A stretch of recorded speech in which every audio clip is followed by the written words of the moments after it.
Broadcasting live from atop the Rocky Mountains, the crossroads of the West. You are listening to the Liberty RoundTable Radio Talk Show. All right, happy to have you along, my fellow Americans. Sam Bushman live on your radio. Hard-hitting news that networks refuse to use, no doubt, starts now. This, my fellow Americans, is the broadcast for Friday, July the 11th, in the year of our Lord 2025. The goal always to protect life, liberty, and property, to promote God, family, and country. This is hour 102, by the way. And to use the supreme law of the land, the incredible checks and balances brilliantly put in place by the Founding Fathers as the peaceful solution we still have at our fingertips. As you know, we reject revolution unless it's a Jesus revolution, then we're in, because we follow the Prince of Peace. And also remember that it is a freedom-loving, fantastic, faith-filled, we're taking America back, one heart, one mind, one issue at a time Friday as well. That means the good doctors in the house. Dr. Scott Bradley, freedomsrisingsun.com. Welcome back, sir.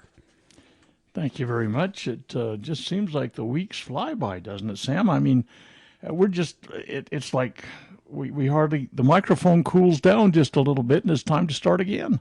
Not for me, buddy. The microphone just gets so hot you can't touch it. I just got to switch out for the new fresh one and tear it up again. That's all. Gonna melt them down, baby. All right. We've also got this time Lew Moore, former congressional chief of staff for Ron Paul. He's an author. He's a speaker. He's just done a bunch of stuff. LewMoore.com, Call of Decision, or Hour of Decision is the name of his radio show on the weekends on Liberty News Radio. Welcome back, Lew. Thank you, Sam. Just one quick correction. I was the chief of staff for Congressman Jack Metcalf, one of the greatest Americans who ever lived, one of the principal opponents of the Federal Reserve System in this country for 40 years. Whoa. I was his chief of staff, and that's how I met Ron. That's how I met Dr. Paul. And you were the national campaign manager for Ron Paul, to get that straight, right? That is correct. LewMoore.com for that. Now, I mentioned this yesterday, and I want to mention it again in light of what I want to talk about here for a couple of minutes. Sam Bushman proclaims himself Trump advisor, asserts identity in new role. You see, so I want you to understand that I self-appointed myself. I am a Trump advisor now. And I want Sam, you to know that I identify with this role. So it's you absolutely, it's okay to do that. Everybody assigns themselves whatever. And, you know, you got pronouns maybe that go with it. I don't know. Have you thought about that? Well, intelligence. Oh, there we go. Insight, forethought, you know, this kind of stuff. Brilliant, advocate. Critic, you know, all these things kind of apply. But anyway, I'm a self-appointed Trump advisor. And, you know, I identify, as I assert my new role, I identify with this. So I'm in. I mean, don't you guys think that's pretty cool? It's become awesome. Vogue to do such a thing. No, but I appreciate what you're doing far more than any of these other made-up stuff that I've heard about. Yeah, so let me give you some examples. I've just decided that I have become Elon Musk's advisor now too, just so you know. Why not? What do you think of that? I advise probably two of the most important people in the world right now. Well, two of the most important, well, they're maybe not important, but they claim to be, and they also act as if. That's for sure. So anyway. Yeah, important Sam, has quotes around it like so-called, if you will. Lew? Excuse me. I try to always be involved with the popular and influential people, and I see you're influential. I also hear you're pretty popular in the top Hot 100 of talk show hosts in America. Congratulations, by the way. Yeah, they say we're heavy. You know, I want to hang out with you now. We're eating more food. We're the heavy 100. It's good. Anyway, it's great news. But listen, let me tell you why I want to assert myself as the advisor to everybody right now. I'm advising all kinds of people right now, by the way. There's a couple of headlines that relate to this, and then my recommendation. Polling reveals whatever Democrats are doing ain't working. That's what Joseph McKinnon writes over at The Blaze, okay? So, and he cites several different polls that the Democrats just aren't moving the needle in their favor. 63%, two-thirds of Americans are simply saying, man, the Democratic Party's just off their rail. Just no. Okay, now, Donald Trump thinks that the Republicans and MAGA, I mean, we've got a golden age and stuff like this. That's what their, you know, kind of idea is. But now MAGA's starting to fray. Elon Musk and Donald, you know, sparring in the public eye, etc. And so the headline says, Elon Musk's, quote, America Party registers with Federal Election Commission. So now it's official, I guess, right? So I got an idea for Musk, because you know what? Third parties rarely get off the ground. And even if they do, they rarely last. Okay? So what might happen is you might get a third party like, oh, let's just say you launch the Republican Party and it replaces the Whig Party, for instance. That did happen historically. Go look it up and check it out. The Republican Party used to be a third party, but then the Whig Party melted down and went away, and the Republican Party kind of became the second party. If you believe in what Pat Buchanan says, hey, the Republican Democratic Party are really nothing more than the Republican Democrat Party, nothing more really than the left and the right wings of the same bird of prey. So, it's hard to get a third party rolling. Ross Perot got 19% of the vote. He tried. Pat Buchanan tried. I mean, it's been tried over and over and over. And it's not really possible, in my opinion, now, not because the people wouldn't support that, but because they've created so many rules and laws and guidelines and impediments to, roadblocks, if you will, shutdowns to any third party getting any traction. It's really expensive to get registered in any state. It's really difficult with the media to get any traction and coverage. It's really difficult to get, quote, federal dollars to compete. I mean, we can go on and on and on and on with the details, right? I don't know if Elon is confident or, understanding of all this stuff. I don't know. But here's what my recommendation is. Why don't you, Elon Musk, so headline says Sam Bushman to Elon Musk, seize control of the Democrats, skip third party creation. That's right. Seize control of the Democrats, skip third party creation. You would do much better putting your money into saying, hey, I've just decided that I'm going to lead the Democratic Party. You say, well, wait a minute. The Democratic Party is too crazy, too liberal, too psychotic. Yeah, but that's what the Republican Party used to be before Donald Trump took over. Now it's moved to the right. It's moved more conservative. It's a lot better than it was. Is it perfect? Far from. It's more, extreme in many ways. It's not as constitutional as we would like. I get it.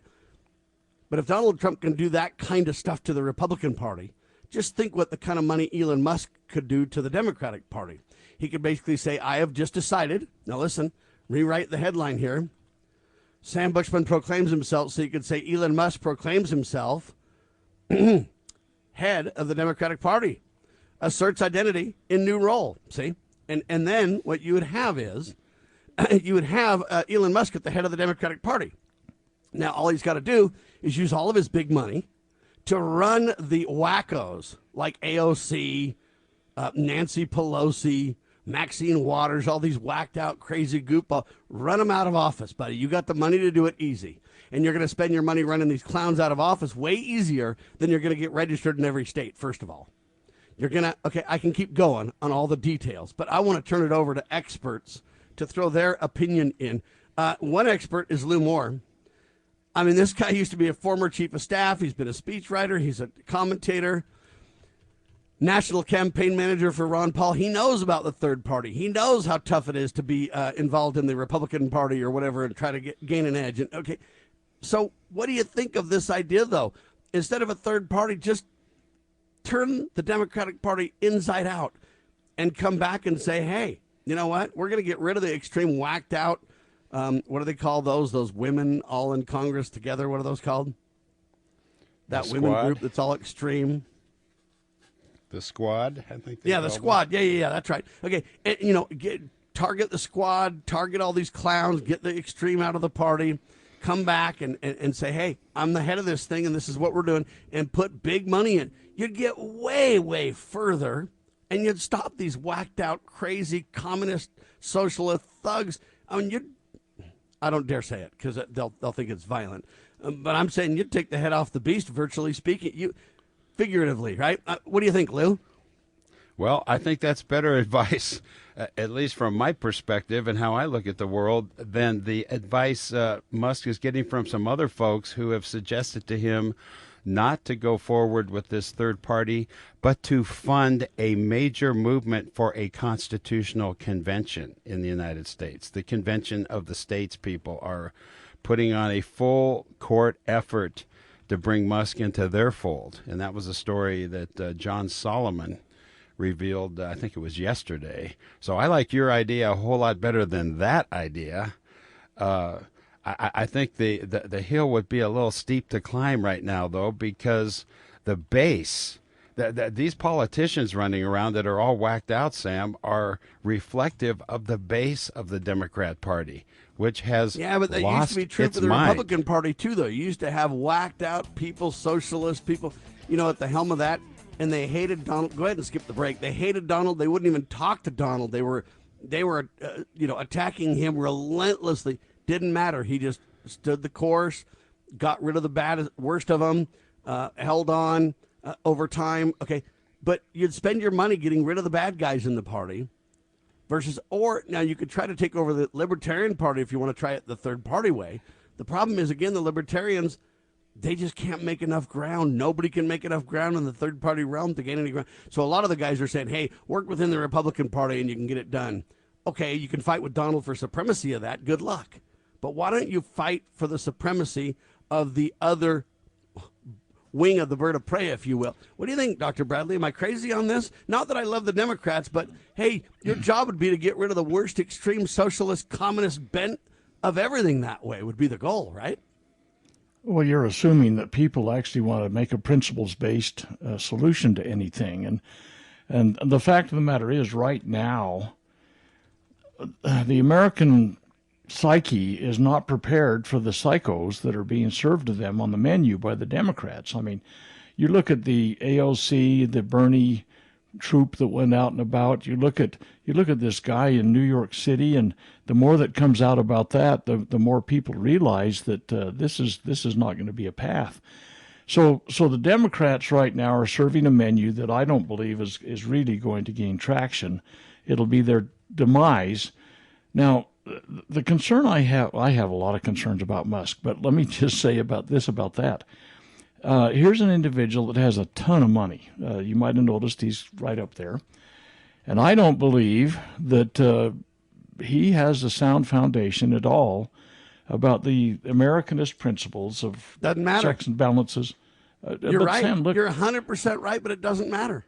Well, it does matter because those of us that got to live with this, the idea that the Convention of States people are courting him shows you how deep and wide their understanding is. But he can either spend his money into a third party and waste time and money and just spin his wheels and then create this faction three-way and then fail and whatever. At least this way he might drum some of the worst out of the mix. Well, Lew has been down this path, I think, when he was the campaign manager for Ron Paul. Here, Lew was trying to help the Republican Party gain some principles. And by the way, I had been drummed out of the Republican Party sometime before that and left it for good in 2006. But I was trying to help Ron Paul gain some traction. We'll have to have a conversation sometime about that because I feel really bad about something that didn't happen that I put a lot into to have happen. But at any rate, that's a tangent. But the fact of the matter is, Lew and Ron were trying to reformulate the Republican Party, and it was a real uphill battle for those guys because Ron was standing for stuff that was worth standing for, but without a principles base out there where there was a sound foundation to build on, it was a really sad scenario. You call that steep hill he goes up. It was, but they made a difference still. And so the question becomes, hey, Elon Musk is going to do something with his money. Now, the truth is he should probably back people like Ron Paul and those who would create a peer party or whatever else. But, hey, you can either do that via third party or work within a given party. So you can work within the Republicans, you can go third party, you can work within the Democrats, you can work within the Libertarians, whatever. Lew, what should Elon Musk do with his time and his money now that he's been kind of kicked out of Doge and now, I mean, everybody hates him now. The Republicans hate him. The Democrats hate him. The people that own Teslas have signs against him, even though they still drive their Teslas around. I mean, it's insanity what the media has done to Elon Musk. Now, I don't think he's principled. I don't think he understands the Constitution. I agree with Dr. Bradley 1,000%. But really, the only question left is, hey, if Elon Musk is going to stay in politics, what should he do? And I would say use his money to get rid of the worst of the Democrat Party right now. Turn them into clowns and remove them from office. The less power they have, the better. Now, principles, certainly we should focus on that. The next thing he should do is fund like Liberty RoundTable Live and fund Dr. Scott Bradley and fund Lew Moore and that kind of stuff. I mean, I get it. But if he's going to stay in politics, what would be the best thing for him to do with his money? That's the only question, right? I mean, I got to be honest with you. I think one of the best things he could do would be to fund honest purveyors of information, because that has a real effect down the road and has a real effect in the immediate present. And even though the media now is not dominated completely by the three networks as it was when I was a kid, Yes, sir. and where the internationalists controlled about 98% of the public discourse. Thank goodness we're not in that world, but we're still not in a world where there is a huge amount of honest media. So I honestly think that would be a good place for him now, to he spend could do that without even a lot of money. resources. On X, he could just simply start to that's also retweet true. and whatever our stuff and Yeah. ignore the mainstream and press. actually- And he could give us a big footprint very quickly just by passing along our stuff and promoting our stuff. He could do that without any money.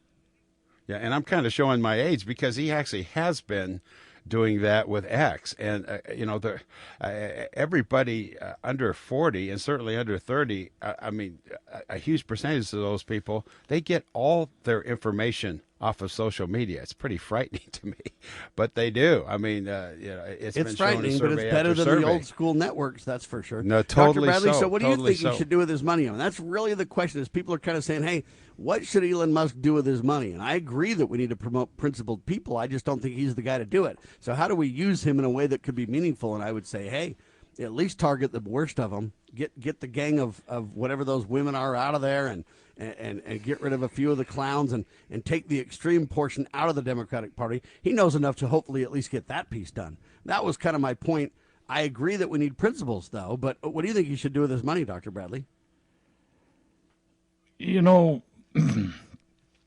I've seen so many of these things that go fire, ready, aim. And that's for sure. And you've got to get your bearings first. You got to get but he a can't. range. He won't. But that's the problem. Is that I believe that all this will do is cause, and you may be thinking all of these things in your back of your mind that he can actually go in and do some. The wisdom is really supreme. Acquire wisdom. And I'm coming from a perspective that maybe I haven't seen much success. Let's put it that way. My life has been dedicated to helping foster the principles of wisdom this nation was founded on. So it's an educational process, and I don't see anybody, whether it's a Donald Trump or an OAC or a Elon Musk or whomever, seeking to have the wisdom and understanding to do this. It's a pep rally, and I was always completely the odd man out in the pep rallies in high school because it was a bunch of rah-rah that had no substance or basis. There was no bearing that they were heading on except for, go fight, kill, or crosstown rival, and it's absurd. And so I don't know. I think I would recommend him getting wisdom and getting understanding, and helping to facilitate that within the nation, even beyond the parties. I mean, you know what? You might not believe this. I know most of your audience doesn't believe this, but occasionally you run into a Democrat, and almost more rarely nowadays you run into a Republican that is actually soundly founded. You're right, and 100%. And that's why I'm saying, hey, if you get in this party, okay, right now Elon Musk says, I'm going to spend my money and I'm going to get rid of the Republicans and give them challenges that voted for the big, beautiful bill. Now, I think I understand that. I get the frustration. But what I would do is go look at the New American Magazine, and they've got the Freedom Index. I'd go look at Gun Owners of America, and they have their conservative index. I'd go look at who else would I look at? National Taxpayers Union, NTU.org, and look at their index. And I'd find 5 or 6 other conservative organizations, look at their index, and I'd see who's the worst on their indexes. And I would then pick the people that are commonly worst on all the indexes. And I would target those folks for removal from the Democratic Party. You're going to have a primary, you're going to lose, and we're going to get somebody hopefully principled in there, or at least better than we've got. Then Elon Musk isn't really in a fight with Donald anymore. He's actually making a difference in a way where his money's doing some good. A third party is just going to be a big waste of billions of dollars. At the end of the day, he's not going to get it done. Ross Perot couldn't get it done 30 years ago, and he won't get it done today, gentlemen. What do you think, Lew? I don't think he can get it done. Well, upon reflection, Sam, just as we're talking here, and I hate to wander away from the principle-based concerns that Dr. Bradley's expressing, but I would like to see him do everything he can to make sure that the Congress does not go into the hands of the Democrats in the midterms, and also maybe make a few corrections with mistakes I think the Trump people are making, like targeting Thomas Massie, a huge mistake. And I'm just talking politically now. I'm not even talking about principles. And of course, Thomas Massie is probably the most principle-based member of the Republican conference that we have. But if he can't play nice with Trump, if he can't figure out a way to get back into the MAGA fold, I think the best use of his funds would be for us to be able to hold the Congress, and also to counterweight the fact that members could run for Congress, or incumbents could look to somebody else besides all of these other special interest groups, like the Israel lobby, like the pharmaceutical lobby, like Big Ag, and these other corrupting influences over our Congress, which is why the big, stinking bill still leaving us $2 trillion in debt. So, that might be a good use of his funds. Amen. It's a good idea. And my logic was, even if things fall into the hands of the Democrats, if you get rid of the most extreme portion of the Democrats, you might bring it a lot more back to the center, a lot more back to common sense. Because I agree with Dr. Bradley. There's a lot of good Democrats that if they had the right, the population is like this: 10%'s evil, 10%'s great, and the 80% follow whatever leadership's kind of at the helm, so to speak. And so I believe if you got rid of a lot of the worst of them, there'd be a lot of Democrats that would step up for controlling the budget. Look, they all voted against the big, beautiful bill, for example. Now, they did it for the wrong reasons. I get it, but you could leverage that. Anyway, Dr. Bradley, let's give you the last word on this. After the break, we'll move to a different topic. All right. Well, Sam, you'd always like to tie this back to God. Let me give you 3 scriptural verses, and then somehow we're going to have to try and foster that, I think. Okay, out of the King James Bible, let's look at that. Proverbs 4:7. Wisdom is the principal thing. Therefore, get wisdom. With all thy getting, get understanding. That's just one little verse. James 1:5. Now, if any of you lack wisdom, he should ask God, who giveth generally to and all without finding fault, and it will be given him. And then Proverbs 2:6. For the Lord gives wisdom; from his mouth come knowledge and understanding. Okay, now I think that to ask anybody, Trump or Musk or AOC, or pick your poison. That's asking a lot, but I think we as Americans have a great responsibility to seek that wisdom of God. It was originally put together as the formula for which this nation was going to be the greatest, freest, strongest, most happy, most respected nation on earth, and we've long since forgotten that. And I think that seeking wisdom and getting understanding, I think Musk is on a fire-ready aim path, and I don't think any good's going to come out of it except for to stir the pot and ultimately and finally have a detrimental effect on the entire nation. Because, you look at how he runs his family situation. He's maybe got a dozen kids with half a dozen women. I don't know, or maybe 24 women. I don't know. Look how he runs Twitter. I don't see that Twitter's really moved towards principles-based either. Or X, yeah. So anyway, we don't have enough wisdom for. I don't see any wisdom in following Musk. I agree with the wisdom point. I don't think we should follow Musk, but I would like to use his money to get rid of the most extreme members of both parties, for that matter. And if he wants to take control of a party, if that's his goal, don't waste your money on a third party. Hey, take over the Democrats and move them more towards principle-based and towards wisdom, or at least away from their extreme radical viewpoints, that's for sure. And then maybe we can actually reduce government spending, huh? Hang tight. Liberty Roundtable live in seconds.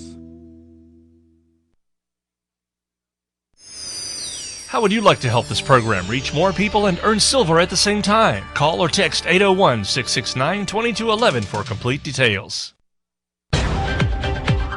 News this hour from townhall.com. I'm Greg Clugston in Washington. The State Department is reducing its workforce by about 15%.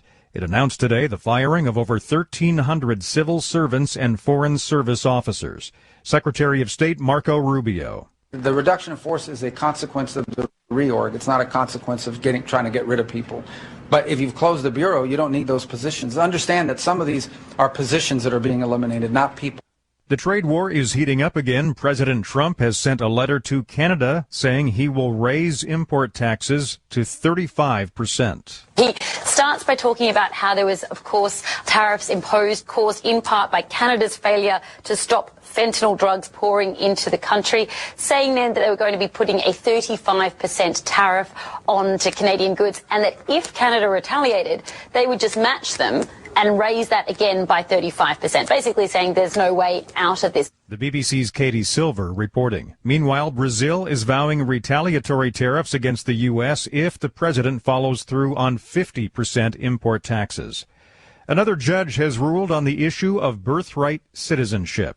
A federal judge in New Hampshire says he'll issue a preliminary injunction blocking President Trump's executive order ending birthright citizenship. He'll also certify a class action lawsuit, including all children who would be affected. A written order will follow, including a 7-day stay to give time for an appeal. Correspondent Marcela Sanchez. Russia continued its nightly barrage of military drone strikes against Ukraine. In the capital Kiev, 2 people were killed. In Kharkiv, 9 were injured when drones damaged a maternity hospital. President Trump will survey flood damage in Texas this afternoon. He and the First Lady will meet with first responders and victims' families. More at townhall.com. Wesley Financial Group is not a law firm. Hi, I'm Chuck McDowell, the timeshare cancellation guy. In 2011, I founded Wesley Financial Group with one goal in mind, to help honest folks out of their timeshares permanently. Today, I run Wesley with my 2 sons, a real family business, treating every client and every employee like we'd want our own family treated. That philosophy has helped us grow into the largest, most trusted timeshare cancellation company in the United States. Fortune magazine even recognized us as one of the best places to work. Why? Because we genuinely care. In fact, some of our former clients were so moved by their experience working with us, they joined our team so they could help others to timeshare freedom. If you're stuck in a timeshare, give us a call. Let our family help your family. Call Wesley now for your free timeshare exit kit. 800-226-5454. That's 800-226-5454. 800-226-5454. Do you treasure your liberty? Well, at lovingliberty.net, we most certainly do. And we want to help protect your liberty too. Become part of the family. Everyone knows that the core of any society is the family. Therefore, the government should foster and protect the integrity of its family, we the people. Won't you join us as a Loving Liberty sponsor to help us promote the principles in the 5,000-year leap? Let's restore the miracle that changed the world at lovingliberty.net. As you are aware, America is divided over every fault line possible. This is intentionally fostered by those who do not love God, family, or country. We believe a peaceful future as a free people absolutely depends on civility. Clarion Call for Civility is looking for funding and volunteers at every level to make our hopes and efforts a reality. Please donate, sign our pledge, and help us in our sacred cause. Please visit callforcivility.com for more details. Callforcivility.com. Why don't we say to the government writ large that they have to spend a little bit less? Anybody ever had less money this year than you had last? Anybody ever having a 1% pay cut? You deal with it. That's what government needs, a 1% pay cut. If you take a 1% pay cut across the board, you have more than enough money to actually pay for the disaster relief. But nobody's going to do that because they're fiscally irresponsible. Who are they? Republicans. Who are they? Democrats. Who are they? Virtually the whole body is careless and reckless with your money.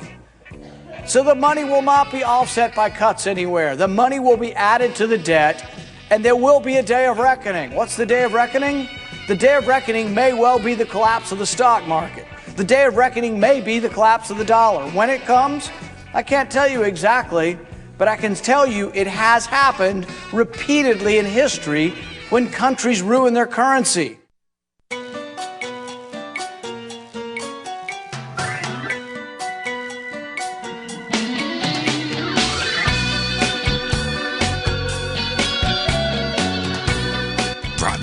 Live from atop the Rocky Mountains, the crossroads of the West. You are listening to the Liberty RoundTable Radio Talk Show. All right, back with you live, ladies and gentlemen. This is the Serious Roundtable. I'm telling you right now. Dr. Scott Bradley with me, freedomsrisingsun.com, his incredible collegiate series to preserve the nation. Also sign up for his weekly webinars every Thursday night, Q&As on the Constitution, etc. All available at freedomsrisingsun.com. Sign up, get involved, get the invites, and etc. And then you can check him out all over the place. Lew Moore, former congressional chief of staff, also national campaign manager for Ron Paul. He's written books. He's done a lot of good stuff. But I want to talk about this issue now here. Alan Dershowitz, the attorney, or Dershowitz, whatever, delivers firsthand testimony about Epstein documents, writes Bob Unruh over at WND.com. He says, so let me tell you, I know for a fact that documents are being suppressed. And they're being suppressed to protect individuals. I know the names of the individuals. I know why the documents are being suppressed. And I know who's suppressing them. Now listen, Harvard law professor Alan Dershowitz, claims he's seen Jeffrey Epstein's full client list, but says, hey, you know what, confidentiality, he says, confidentiality rules prevent me from naming names, etc. He says he can't. I'm bound by confidentiality from a judge and cases that I can't disclose what I know, Dershowitz said. Now, I would say some of what he says is probably accurate. He was accused. He fought back in court, and he won, and the accuser said, hey, I might be mistaken. I think I got the wrong person. Dershowitz alleged that key documents in the Epstein case are being deliberately, willfully suppressed to protect certain individuals. He claimed to know the names and the official, everybody. Anyway, he says they're business leaders. There's all kinds of people. And what happens is they say, well, we got to protect the victims. Well, a lot of the perpetrators, all you got to do is say you're a victim. So now you're a perpetrator and a victim. Here's Alan on the point. I think it's pretty clear now that Epstein had no talent other than blackmail, and he was not a financier. He was not a captain of finance at all. What he did is he invited very powerful people to his island or his New York home, filmed them, and then he bribed them, and he shook them down and said, I'm going to be your quote-unquote financial advisor, and in exchange for that, I'm not going to release all that stuff.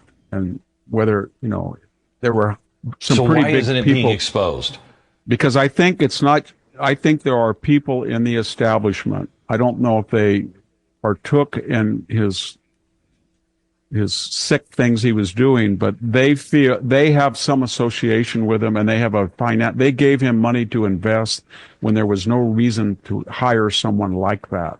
There were much better financial gurus, but he got $500 million somehow from people who were mainstream establishmentarians on the basis that he was going to blackmail him. I think that's how he made his money. And I think those names are numerous. And I think the Trump administration thought, well, we're going to release this, and there's some crazy people that we don't care about are going to be embarrassed. And then all of a sudden, they got a lot of calls and said, why are you doing this?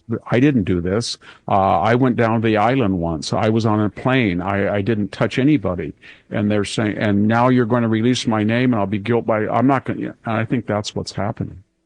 There's a lot of people who were very powerful that were giving him money or were trafficking with him. Not necessarily all of them engaging in what he was doing, but just the association with him. And I think they're putting pressure on people. I really do. All right. The question is, how much does he really know? And I think he actually knows quite a bit. He's saying, hey, this is flat out blackmail. The guy had no other talent whatsoever. Now, Bill O'Reilly says that POTUS told him exactly why he won't release Epstein documents. The Western Journal has that piece. And then Bill basically says, a lot of people believe it's because he's tied to the CIA. I don't know that that's true. And he just goes back and says, hey, I think that, very wealthy, very protected people are at risk. And then they go into this big, long discussion, Allen and O'Reilly and everybody else that wants to have a say in this thing. And that is, hey, the problem is we don't know who are victims and who are, perpetrators. The problem is evidence has been destroyed. The problem is, and they go on and on and on. But I personally think that the Blaze has the only headline that makes sense out of all this, which is this. The Epstein case proves one thing. The elites are protected. I think that's beyond debate. The rest, I don't really know. Why Kash Patel would turn on this thing, I don't know. It concerns me greatly. Where this goes and what's going on, I don't know. I just know this. The idea that Jeffrey Epstein has no connections and nobody else should take the fall is criminal. And the Trump administration protecting who knows who, in my opinion, is criminal. When you know these kind of crimes are happening and you turn a blind eye or you pretend there's no evidence or you destroy evidence or whatever, bottom line is it's criminal. And bottom line is it just goes to show there are two classes of Americans, the protected and then the rest of us. And it also goes to show that, you know what, anything in this world can be had with fame and fortune, etc. Let's start with you, Dr. Bradley, because you guys had a big breakdown on this last night on your webinar, right? Well, I don't know if anybody broke down, but we probably ought to break things down. I mean, yeah, that was the number one first issue that's on everybody's mind. And it's the people aren't buying it. I mean, like I say, I have heard commentators say, oh, Biden's administration shredded the evidence. I have people that are saying, oh, well, Trump had to get all his votes for his big, beautiful bill. He had to, tell the people, I will not disclose your names. I mean, because there were people on the list by this inference that could or could not vote for the bill because of that. And he said, okay, we won't show it. Your name won't come out. There's just so many things about this that just stink to high heaven.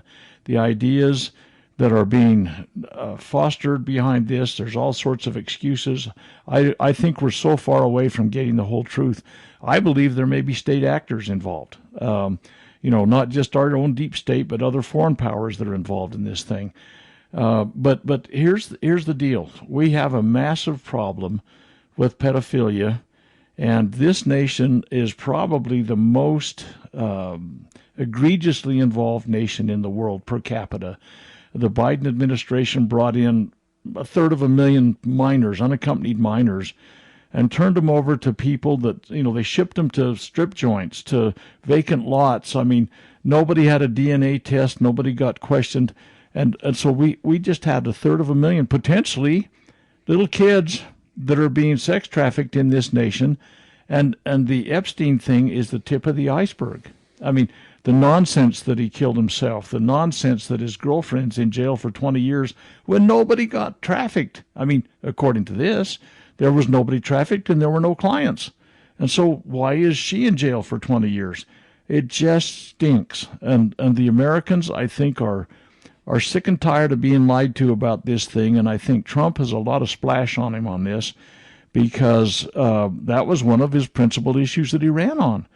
And Americans are saying, no. Now, by the way, there's ways around this, exposing victims and all this kind of, the grand jury process, we don't try this in the New York Times. There's got to be a process by which it goes through in a grand jury type setting where material and information is shared and examined and everything like that. Indictments are brought forth from that without going through the public setting. And people can say, okay, there's enough smoke, there's maybe fire, let's do an indictment and have a trial. And you don't have to expose all of the victims and all the, those that are accused improperly. I mean, these kind of things can happen behind closed doors, and everybody's getting the cart before the horse again right now, and everybody just wants to have the full thing. People say, oh, well, I only got on the airplane in Florida and I rode to New York on it. Well, I'm innocent. Well, my opinion is, you know what? Stuff happened in Florida. Stuff happened in New York. Stuff happened on the island. Stuff may have happened on the airplane. I don't know.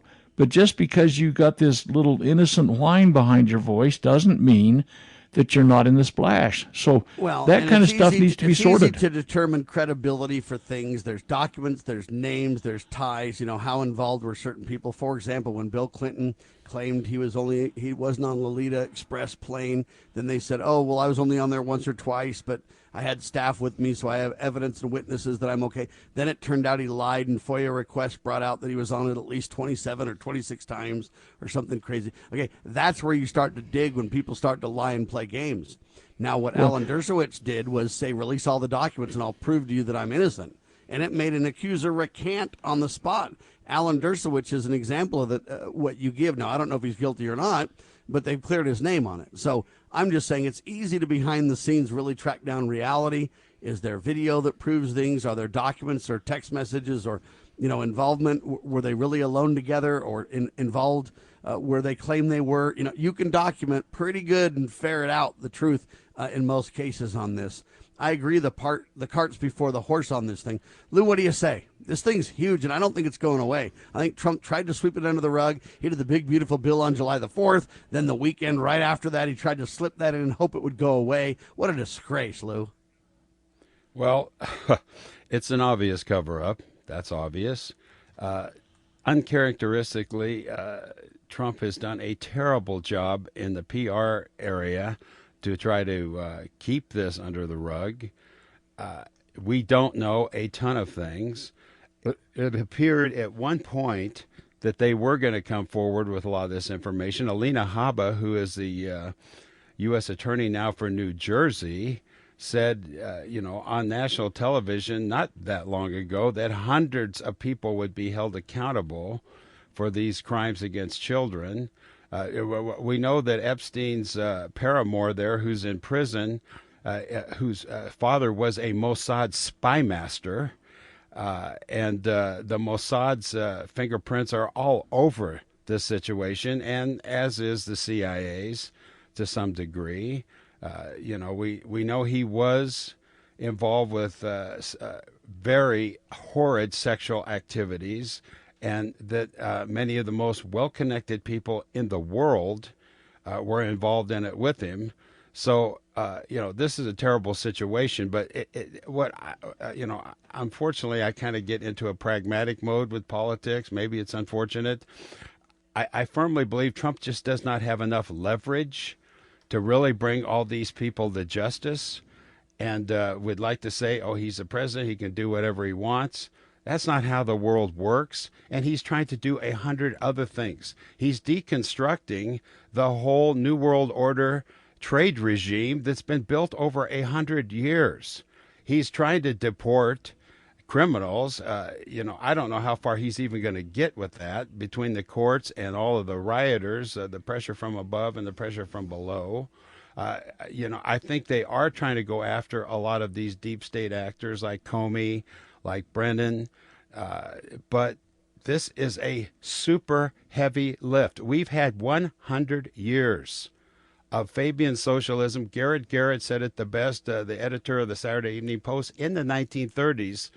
He said, if you're looking for a future Marxist revolution in America, you've looked in the wrong direction. This happened in the 30s, folks. Our government hasn't been in our hands since at least the administration of Franklin Roosevelt, and everything they tried to do to keep Trump out of the White House the first time and really tried to keep him out the second time shows that this guy is different. And I firmly believe that. I don't think he's perfect, not even close. I think he's made some terrible mistakes in this situation and just how he's handled it. But it's obvious to me that he wanted to get the goods on this thing with Epstein. They raided. The FBI office in Washington, D.C. raided the FBI office in New York State, where James Comey's daughter was hiding all this, all of the evidence for the condo in New York anyway.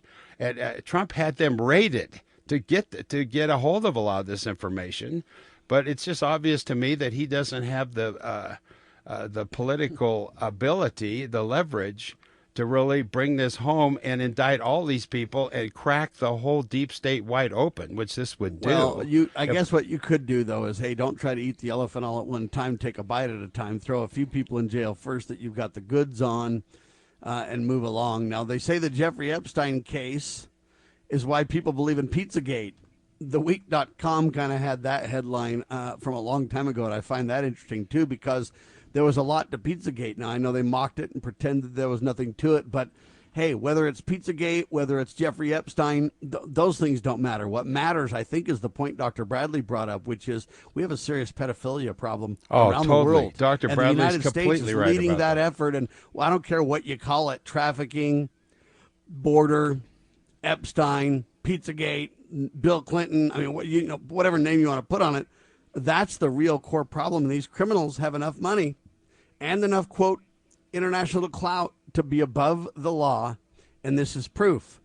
So the Epstein case proves one thing: the elites are protected. That's a fact. And the pedophiles are protected, Doctor. Well, I think you both make some really monumental points that are absolutely essential to understand and get to the bottom of. We got to peel this onion ultimately. But I'll tell you one thing. I'm going to try and net this out a little bit to a kind of a real high risk kind of situation. I think that a lot of people are coming to the conclusion that Trump is not only protecting others that have somehow leveraged themselves with him, but he's protecting himself. Now, I'm not suggesting that he is, although there's plenty of pictures of him out there with Epstein with sweet young things that are hanging on both of them and all this kind of stuff. But I think that he's at high risk right now because some people are saying because his name's on the list, he's trying to kind of slime underneath from this thing. Whether he is guilty of anything or not, I think that perception is still there. And he could lose a lot of gravitas, a lot of influence, a lot of leverage that, Lew says he's trying to do all of these kind of things, and there's been some amazing accomplishments. But if he loses that status and loses that footing, there's going to be some real downsides to that. Yeah, there's going to be hell to pay and heads are going to roll is the bottom line. So he's got to figure out a way to somehow... And the way you do that, in my mind, is you don't cover things up like this. What you do is say, hey, this is a lot more nuanced than we thought. However, we've got these 10 people where we've got hard, good evidence on them, and they're going to prison. The way you do this is you don't think that you have to solve everything all at once. Let me give you an example. Right now, Kash Patel and Dan Bongino, and I say shame on them, defended the conclusion of suicide, mentioning that, listen, malfunctioning prison cameras and falsified guard records did not change the evidence that Epstein was alone at the time of his death. Okay, now, if you've got a camera that malfunctions and you've got guards that lie, then you don't know what happened there. I don't care what evidence you think you can have. If you don't have video coverage and you know guards lied, then you don't know what happened there, I don't believe. And if you do, let's talk about the evidence that you have. It won't harm anybody. All we're talking about is a dead man, right? So don't just make claims like that, Kash and Dan and Pam and company. You deliver the goods. Tell me how you have evidence then that guarantees that what you're saying is true. Because right now, I say if the guards lied, and if you don't have video evidence, you don't know what happened there. And let's take the example of the Las Vegas shooter as well. If they claim they don't have records or evidence or, video or whatever, and that, you don't know what happened. You can't know. And if you do know, I want to know what evidence justifies that. You say, well, I got to protect people. Who? The dead man? Who are you protecting besides the dead man that would give you solid stability evidence that, hey, this did happen? At some point, see, these facts don't add up, and that's why nobody's buying it. Even Charlie Kirk speaking out about this, talking about the younger populations and everybody else not buying it. A young man that used to be Donald Trump supporter. This is gonna melt MAGA down if we're not careful, Dr. Bradley. Well, absolutely. I mean, and there's so many things that don't fit. I mean, you got the video failures, you got the guards going to sleep, you got video now that shows probably falsifying different evidence. cells.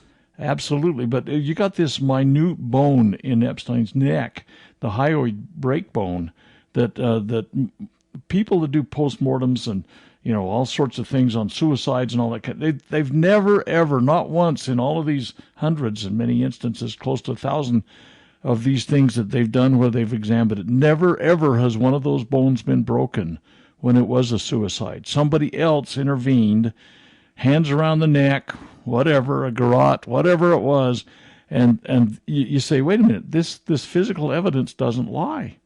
And there's just so many holes in this thing. Now, by the way, just for a second, let me just pause for a second and say, a lot of people say, I had staff on the plane with me. I can prove that Clinton had staff that were his facilitators when he was hustling these women when he was governor. I was in the Oval Office of my staff.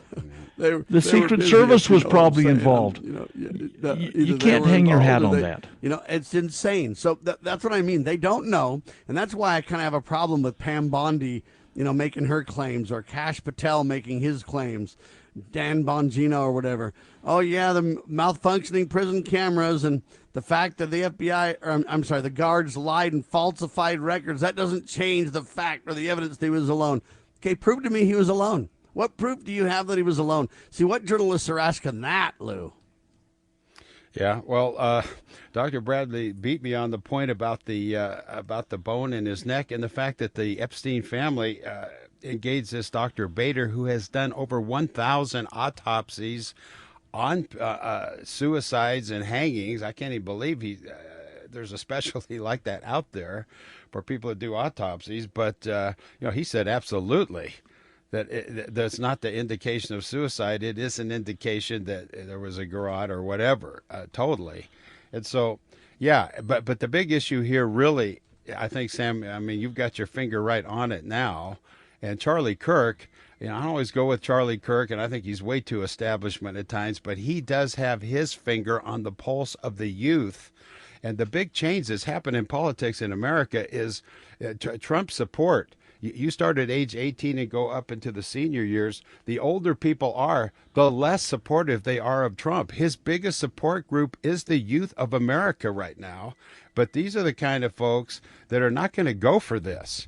They're not going to go for the nuances, and they're not going to go for being lied to. And so Trump is really putting his base at risk. I have to agree with that. I have to, I have been very supportive of Trump, but this just as a political calculation, a stupid move. And at the end of the day, though, here's my question. I don't really care if he committed suicide or he was murdered, to be honest with you. I mean, I would love to, get the perpetrators that murdered him or whatever else. But what I really want to do is I want to disassemble the, quote, global, as Dr. Bradley wisely pointed out, this is international, sex and trafficking trade. I want to shut that down. I want to stop that. 100%. And so, I get that we want to debate how he was killed and whatever. I mean, I'm not saying it's not important. But I am saying there's more important things, right? Right. Excuse me, Sam. I talk over you, but I wasn't trying to focus just on that. I'm saying this whole thing, this whole cover-up is what I'm talking about. Exactly. And I'm saying to Donald Trump, look, you don't have to out innocent victims to take on the global sex and trafficking and pornography and whatever you want to call it, trade, because it's minors, it's pedophilia, but it's everything else too, right? And if you're Donald, you can take that on in very meaningful, productive ways. There's ways to do that I think, Dr. Bradley, you've only got about 30 seconds, but you want to, what do you think about that point? That's the kind of focus that you brought to the table, and I think you're spot on. Well, really and truly, if somebody's interested in Trump's survival, they've got to take a different ploy on this thing. This one was a really bad optic right from the very beginning, and to have everything up to this point focused on disclosure, poof, gone away. Nothing to see here, folks. Move along. That's just not going to fly. Trump will become the wounded wolf, if you will, over this, ladies and gentlemen. He's already, what do you call that, a lame duck? Unless he changes the Constitution and runs again, you know. Anyway, he'll be wounded wolf coming out of this if he's not careful. God save the Republic.